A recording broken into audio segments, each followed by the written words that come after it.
সহিহ বুখারী প্রথম খণ্ড অনুচ্ছেদ ওহীর সূচনা। হাদিস নাম্বার ৩।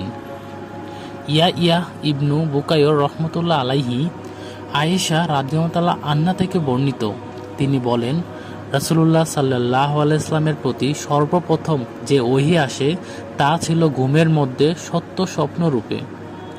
যে স্বপ্নই তিনি দেখতেন তা একেবারে ভোরের আলোর ন্যায় প্রকাশ পেত। তারপর তার কাছে নির্জনতা প্রিয় হয়ে পড়ে এবং তিনি হেরাই গুহায় নির্জনে থাকতেন। আপন পরিবারের কাছে ফিরে আসা এবং কিছু খাদ্য সামগ্রী সঙ্গে নিয়ে যাওয়া, এইভাবে সেখানে তিনি একাধারে বেশ কয়েক রাত ইবাদতে নিমগ্ন থাকতেন। তারপর খাদিজা রাদিয়াল্লাহু আনহা এর কাছে ফিরে এসে আবার অনুরূপ সময়ের জন্য কিছু খাদ্য সামগ্রী নিয়ে যেতেন। এমনিভাবে হেরা গুহায় অবস্থানকালে একদিন তার কাছে ওহী এলো। তার কাছে ফেরেশতা এসে বললেন, পড়ুন। রাসূলুল্লাহ সাল্লাল্লাহু আলাইহি ওয়াসাল্লাম বললেন, আমি বললাম, আমি পড়ি না। তিনি বললেন, তারপর তিনি আমাকে জড়িয়ে ধরে এমনভাবে চাপ দিলেন যে আমার অত্যন্ত কষ্ট হলো। তারপর তিনি আমাকে ছেড়ে দিয়ে বললেন, পড়ুন। আমি বললাম, আমি তো পড়ি না। তিনি দ্বিতীয়বার আমাকে জড়িয়ে ধরে এমনভাবে চাপ দিলেন যে আমার অত্যন্ত কষ্ট হলো। তারপর তিনি আমাকে ছেড়ে দিয়ে বললেন, পড়ুন। আমি জবাব দিলাম, আমি তো পড়ি না। রাসূলুল্লাহ সাল্লাল্লাহু আলাইহি ওয়াসাল্লাম বললেন, তারপর তৃতীয়বার তিনি আমাকে জড়িয়ে ধরে চাপ দিলেন। এরপর ছেড়ে দিয়ে বললেন, পড়ুন। আপনার রবের নামে, যিনি সৃষ্টি করেছেন মানুষকে আলাক থেকে, পড়ুন। আর আপনার রব মহামহিমান্বিত। তারপর এই আয়াত নিয়ে রাসূলুল্লাহ সাল্লাল্লাহু আলাইহি ওয়াসাল্লাম ফিরে এলেন। তার অন্তর তখন কাঁপছিল।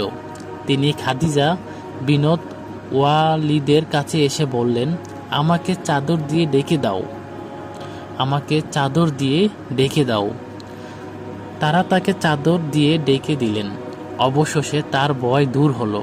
তখন তিনি খাদিজা রাদিয়াল্লাহু আনহার কাছে সকল ঘটনা জানিয়ে তাকে বললেন, আমি নিজের উপর আশঙ্কা বোধ করেছি।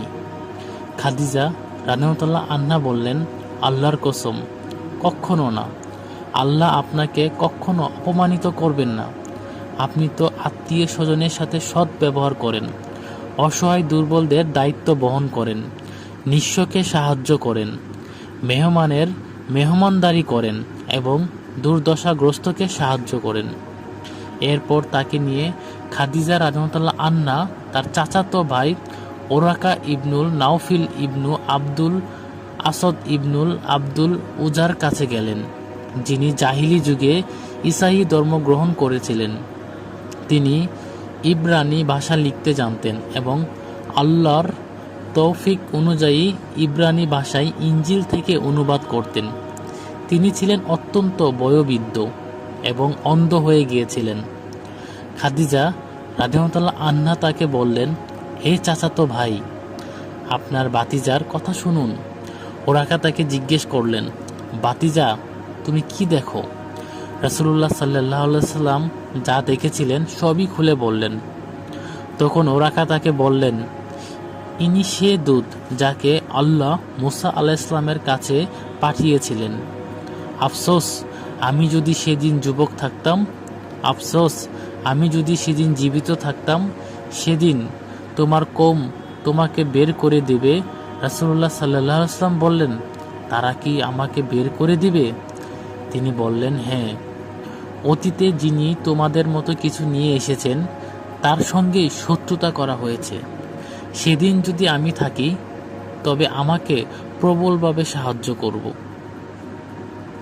আর কিছুদিন পর ওরাকা রহমতুল্লাহ আলাইহি ইন্তেকাল করেন আর ওহী স্থগিত থাকে। ইবনু শিহাব রহমতুল্লাহ আলাইহি জাবির ইবনু আবদুল্লাহ আল আনসারী রহমতুল্লাহ আলাইহি ওহী স্থগিত হওয়ার প্রসঙ্গে বর্ণনা করেন যে রাসূলুল্লাহ সাল্লাল্লাহু আলাইহি ওয়াসাল্লাম বলেন, একদা আমি হেঁটে চলেছি। হঠাৎ আকাশ থেকে একটি আওয়াজ শুনতে পেয়ে চোখ তুলে তাকালাম। দেখলাম সেই ফেরেশতা যিনি হেরাই আমার কাছে এসেছিলেন আসমান এবং জমিনের মাঝখানে একটি কুরসিতে বসে আছেন। এতে আমি ভয় পেয়ে গেলাম।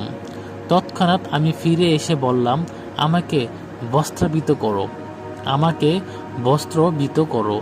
তারপর আল্লাহ তাআলা নাজিল করলেন, হে বস্ত্র আচ্ছাদিত, উঠুন, সতর্ক বাণী প্রচার করুন এবং আপনার রবের শ্রেষ্ঠত্ব ঘোষণা করুন। আপনার পোশাক পবিত্র রাখুন, অপবিত্রতা থেকে দূরে থাকুন। এরপর ব্যাপকভাবে পরপর ওহী নাজিল হতে লাগলো।